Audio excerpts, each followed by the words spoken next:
ব্যক্তিগত জীবনে যেমন ছেলে মেয়ে দুজনকে কখনো আলাদা করে দেখতে নেই, তেমনি যে কোনো স্পোর্টসের ক্ষেত্রেও ছেলে মেয়ে দুজনকে আলাদা কেন?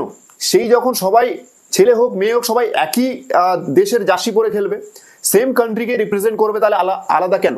তাদের জন্য কেন আলাদা আলাদা স্যালারি হবে, আলাদা আলাদা সুযোগ সুবিধা হবে? ইন্ডিয়ান ক্রিকেটে বিসিসিআই নিয়মটা অনেক লেট করে নিয়ে এসছে, কিন্তু নিয়ে এসছে, আর এটা খুবই ভালো উদ্যোগ। এছাড়া বিসিসিআই আরো একটা নিয়ম চেঞ্জ করেছে, কিন্তু সেই নিয়মটা নিয়ে তো কথা বলবোই, কিন্তু তার জন্য প্লিজ রিকোয়েস্ট আপনাদের কাছে যে আমাদের ভিডিওটা পুরো দেখুন, আর প্লিজ যারা যারা সাবস্ক্রাইব করেননি প্লিজ সাবস্ক্রাইব করে দিন। আর হ্যাঁ, ফেসবুকে লাইক অ্যান্ড ফলো করতে ভুলবেন না। ওমেন্স ক্রিকেট টিম আর মেন্স ক্রিকেট টিম দুটো টিমেরই স্যালারি সেম হবে, যেহেতু দুটো টিমই একই জার্সি পরে ইন্ডিয়াকে রিপ্রেজেন্ট করছে। ইন্ডিয়ান ওমেন্স ক্রিকেট টিমে যদি স্টোরি দেখা যায় যে মিতালি রাজের টাইম কিংবা তার আগের টাইম থেকে, আমরা মিতালি রাজের বায়োপিকেও দেখেছি যে সে কি স্ট্রাগল করেছে ওমেন্স ক্রিকেট টিমকে নিয়ে। এমনকি সময় এমনও ছিল যে মেন্স ক্রিকেটের যে জার্সি, পুরানো জার্সি, যে সেটা বাদ দেওয়া হয়েছে, তাদেরকে নতুন জার্সি সেট দেওয়া হয়েছে মেন্স ক্রিকেট টিমকে, আর সেই বাদ দেওয়া জার্সিটা ওমেন্স ক্রিকেট টিমকে দেওয়া হতো খেলার জন্য। পিছনে তাদের মহিলা ক্রিকেটারদের পিছনে নাম পর্যন্ত থাকতো না, সেখানে লেখা থাকতো হয়তো সৌরভ গাঙ্গুলি, সচিন তেন্ডুলকার, রাহুল দ্রাবিড়, এরকম নাম লেখা থাকতো। তো সেই জায়গা থেকে ওমেন্স ক্রিকেট আজকের এতটা উন্নতি করেছে, যার কারণে বিসিসিআই তরফ থেকে এই উদ্যোগ যে জেন্ডার ইকুয়ালিটি, সবাই সমান স্যালারি পাবে। বিরাট কোহলি যদি 3 কোটি স্যালারি পায়, তেমনি ওই ক্যাটাগরিতে যে ওমেন ক্রিকেটার ফিট হবে সেও 3 কোটি পাবে। শুধু স্যালারি পেলেই হবে না, যে হিসাবে মেন্স ক্রিকেটের মানে এতটা ডেভেলপমেন্ট অনেক এগিয়ে গেছে, প্রচুর সিরিজ খেলা হচ্ছে দেশে বিদেশে, প্লাস আইপিএল এ 10টা দল খেলা হচ্ছে সেখানে আইপিএল-এ। তো সেখানে ওমেন্স এর যে WPL হচ্ছে, সেখানে আমার বিশ্বাস যে এবার পরবর্তীকালে আরো অনেক দল এগিয়ে আসবে দল কেনার জন্য। আর ওমেন্স ক্রিকেটে আরো অনেক সিরিজ হবে, বিদেশে, নিজেদের দেশে অনেক সিরিজ হবে।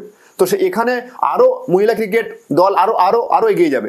এবার আসছি সেকেন্ড চেঞ্জেস যেটা করেছে, যে স্টেডিয়ামে ইন্ডিয়ান ক্রিকেট টিম যখন খেলবে, স্টেডিয়ামে কোনো গুটকা পান মশলার অ্যাডভার্টাইজমেন্ট থাকবে না। সাব্বাস, এটা তো অনেক দিন আগে থেকেই বলা হচ্ছিল যে আমরা আমাদের দেশে স্পোর্টসম্যানদেরকে মানুষ নিজেদের আইডিয়াল ভাবে, সেই সমস্ত স্পোর্টসকে গ্রাউন্ডে অ্যাডভার্টাইজমেন্ট কি হচ্ছে, বিমল, তেরেঙ্গা, রজনীগন্ধা, পানবাহার, আর অ্যাডভার্টাইজমেন্ট দেখাচ্ছে কত কেশর উড়াচ্ছে, আর অ্যাডভার্টাইজমেন্ট যেটা আসছে নাকি এলাচির অ্যাডভার্টাইজমেন্ট হচ্ছে। কপালে শীতও লেখা নেই না, যে মানুষ বুঝতে পারবে না যে ওটা এলাচির অ্যাড দিচ্ছে না কি কিসের ওটা অ্যাড দিচ্ছে। সেলিব্রিটিদের কথা তো ছেড়ে দাও, এমনকি ক্রিকেটাররাও তার মধ্যে ইনভলভ হয়ে গেছে।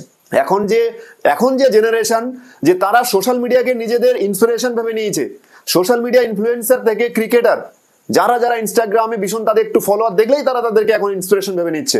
সেখানে বড় বড় ক্রিকেটার বীরেন্দ্র সেহবাগ, কপিল দেব পান মশলার অ্যাডভার্টাইজমেন্ট করছে। এদেরকে কি করে মানুষ আইডিয়াল ভাববে?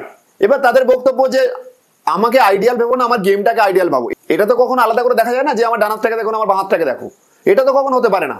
যখন কোনো মানুষ যখন কাকে ফলো করে তার পুরোটাই দেখে। পান বিড়ি মশলা যদি এই সমস্ত অ্যাডভার্টাইজমেন্ট যদি একটা স্পোর্টসম্যান দেয়, তাহলে তো তার মানে বিক্রি বাড়বেই দেশে।